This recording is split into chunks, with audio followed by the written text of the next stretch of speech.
So if we start with the do's first, you have to make it very easy for the journalist to tell your story. Like we said, they don't really have time.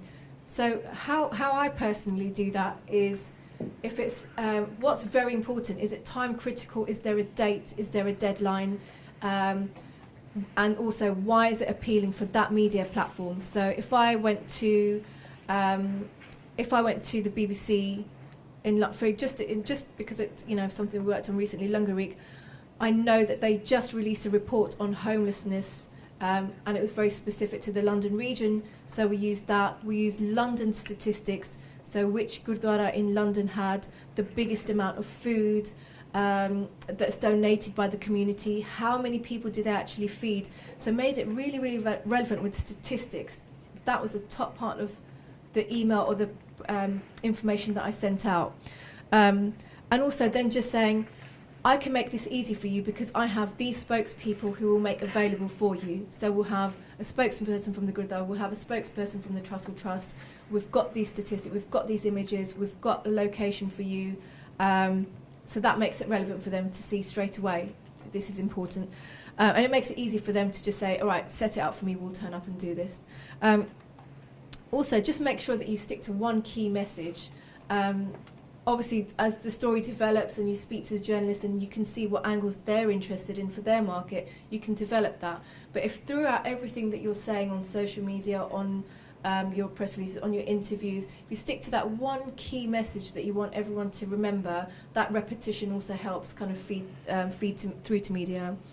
And also lead times. So, for example, if you're going to like a print publication that you know is, say you're going to the Sunday Times, it's every week. So they might have a little bit extra time, and also they have their features. So they have their feature supplement that's repeated like once every 2 weeks. So you know that to get through to them, it's still going to take like maybe 8-10 weeks because they have to go through the process of editorial, then they decide on the story, then you have to work on it, then they want pictures. So that process is a lot longer.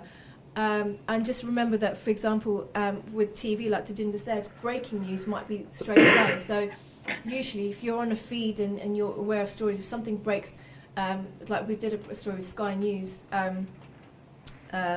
they mentioned something in their report. Again, it was actually about 84. So we got somebody in to say, okay, you did that in the morning, but here's a Sikh perspective, use a Sikh person, and it went live. So that was really good. So just be aware of the time limit you have to speak to everybody. When media do post something out, what works really good to cement that relationship with that journalist and the outlet is if you also then continue to share it with your network.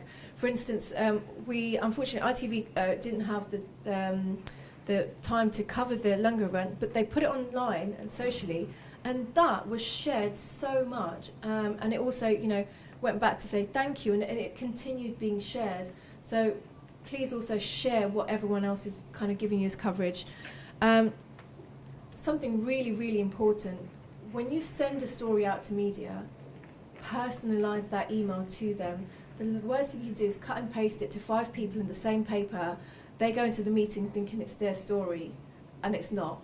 That's like a dead kind of, that's going to go into the bin straight away. So it takes a longer time, but if you personalise it and say, hi, Tony, I saw that you wrote a report on X, Y, and Z.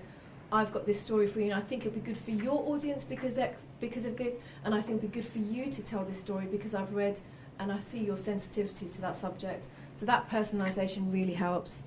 Again, just make sure that you watch, read, communicate with the media that you potentially want to liaise with. So, for example, like Baji Herikiana, that you'd probably follow journalists that look at crime, social, and kind of drug and alcohol abuse, substance stories, so that you know what they're talking about. It makes it easy for you and for them to recognise what you're doing. Sometimes also, rather than having a huge array of coverage, it might be that, for example, SWAT did a great campaign where they worked only with the Evening Standard. Now they chose quality over quantity coverage. So they had a partnership with the Evening Standard to give sleeping bags to their cause and then spoke about this story in Southall and why people are homeless and what the story and how they came about there, and that developed into a really kind of big feature which got coverage. So sometimes it might be that you work with one outlet, give them something exclusive, let them build it for you, because you'll see what will happen. There'll be a trickle-down effect, and other media sources will say, well, how come we didn't pick up on that? Get in touch with these people, and then follow up with media, and don't be scared to do it. I know that you guys probably say that doesn't mean call someone 15 times a day and do their nutting, but don't be scared if someone hasn't come back to you to say, I know that you're busy, I understand that you're busy, but we're really passionate and we think this would be fantastic for your audience, and reiterate your point. So media have power, but so do we as a community. So just don't be a bit fearless with that. And also, like just the last point, I was looking at Tajinda saying, sometimes it might not make TV, it might not make national radio, but it will make regional radio. It's still powerful. Still go for it. Still liaise with them, and hopefully those contacts will give you something larger to pitch to. What you find is sometimes a regional reporter, for example, like a friend of ours who spoke on Tuesday, he used to write for a regional newspaper, but because his stories he had really great relationships, he also pitched those stories to national.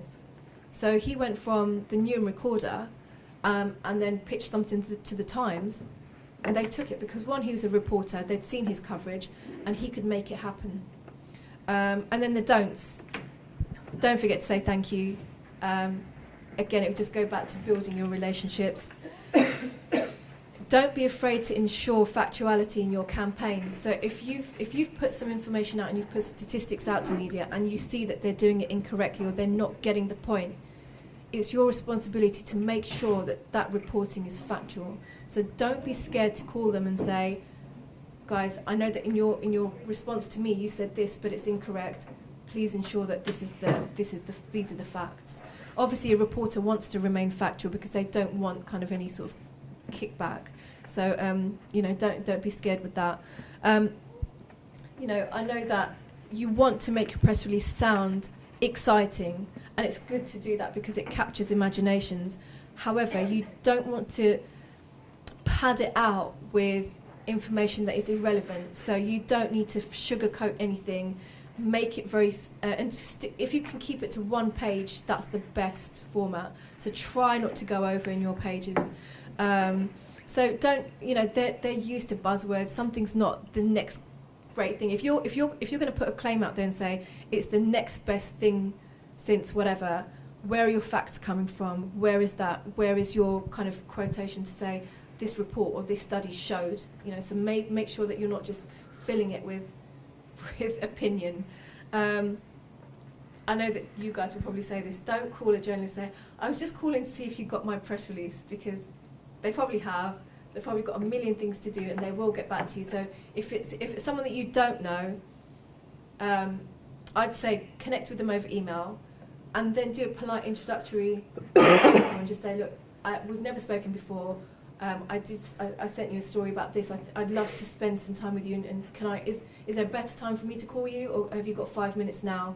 Sometimes it's just that 5 minutes that can develop that relationship. And then also just reiterating what I think Nikki said, if a journalist doesn't pick up on your story, don't treat that as like, that's a dead dog and go back.